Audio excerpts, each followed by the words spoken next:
We have with us an experienced professional, Dr. Aliyu Ilias, who is also the President Chartered Institute of Customer Relationship Management, to share insight on what is working, what is not, and how we can collectively improve service delivery in our country. You're welcome to Business Express, Doctor. Thank you for having me on Happy Customer Service Week. Well, same here, but let's delve into the conversation. Right. The year's theme, Mission Possible, suggests that excellent service is achievable. Now, from your experience working in this sector, do you truly believe that world-class customer service in Nigeria is possible? And what gives you hope? What makes you doubtful? Right, I think it's possible, and we will say that some sectors are actually doing that already. Depends on the sector you are. The theme for this year is Mission Possible, because we must not also lose the aim and intention of International Customer Service Week. The first aim is to celebrate frontline people that are serving the customers.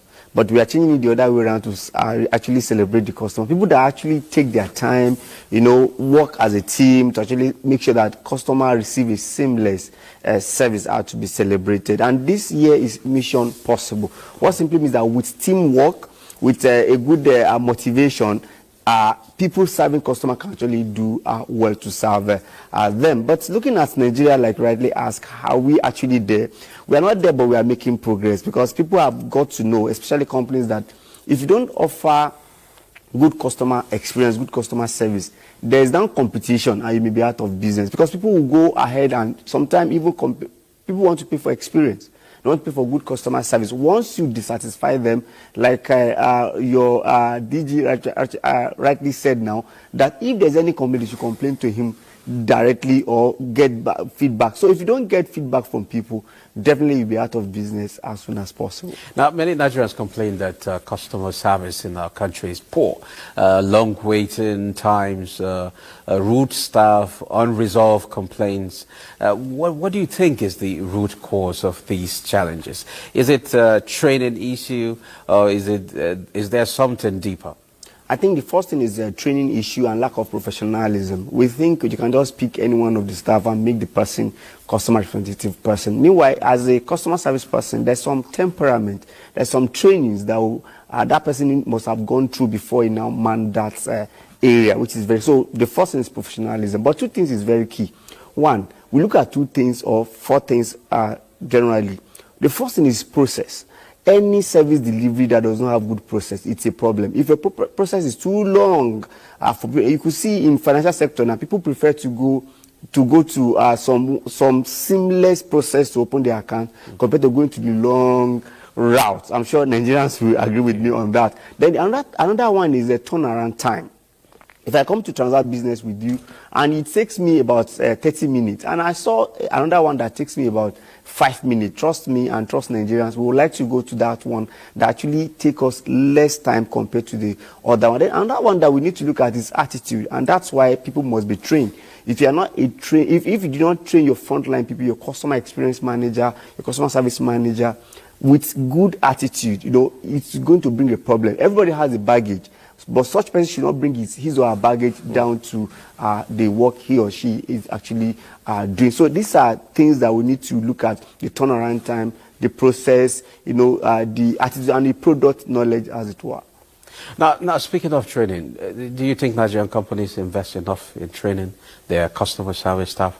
Or is it because sometimes it seems like people are just put at the front desk without proper preparation? Right. Majorly, people companies hardly train their people. But those that are related with service sector, service sector do not have choice. They just have to train. They are doing some level of training. But generally, averagely, I'm not sure. We are not doing well from what you have been seeing. And that's why we try to organize different programs that will make people to actually have that skill. Because the skill is not what you can just pick on the streets. You can't just pick a random person, promote the person to customer experience manager. That person needs to have that required skill.